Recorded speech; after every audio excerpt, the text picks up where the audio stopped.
അങ്ങനെ ഒരുപാട് നാളത്തെ എൻ്റെ ആഗ്രഹം സാധിച്ചു ഗൈസ്. ഞാൻ ചെറുകുന്ന അമ്പലത്തിലെ ഉത്സവം ഇതുവരെ കണ്ടിട്ടുണ്ടായിരുന്നില്ല കേട്ടോ. അമ്പലത്തിൽ 2-3 തവണ പോയിട്ടുണ്ടായിരുന്നു, പക്ഷേ ഉത്സവം കാണാൻ കഴിഞ്ഞിട്ടില്ല. അങ്ങനെ ഏട്ടനെ കുത്തിപ്പൊക്കിയെടുത്ത് ഉത്സവം കാണാൻ പോയി.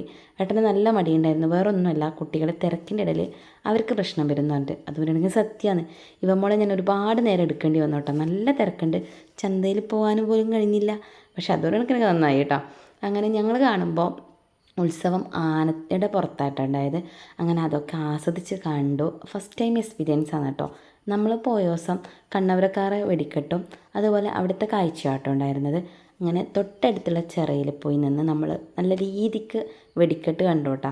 അടിപൊളി വൈബാണ്. അപ്പോൾ ഒരുപാട് വീഡിയോസൊന്നും അവിടെ നിനക്ക് എടുക്കാൻ പറ്റിയില്ല. മെയിൻ കാരണം എന്ന് വെച്ചാൽ തിരക്ക് തന്നെ, അത്രയ്ക്ക് ജനസാഗരമായിട്ടോ ഉണ്ടായിരുന്നത്. അങ്ങനെ നേരെ നമ്മൾ വീട്ടിലേക്ക് വിട്ടു. വീട്ടിലെത്തി ഫുഡും കഴിച്ചു കിടന്നുറങ്ങി. അപ്പോൾ ഇന്നത്തെ വീഡിയോ ഇത്രയുള്ളൂ. Bye, see U.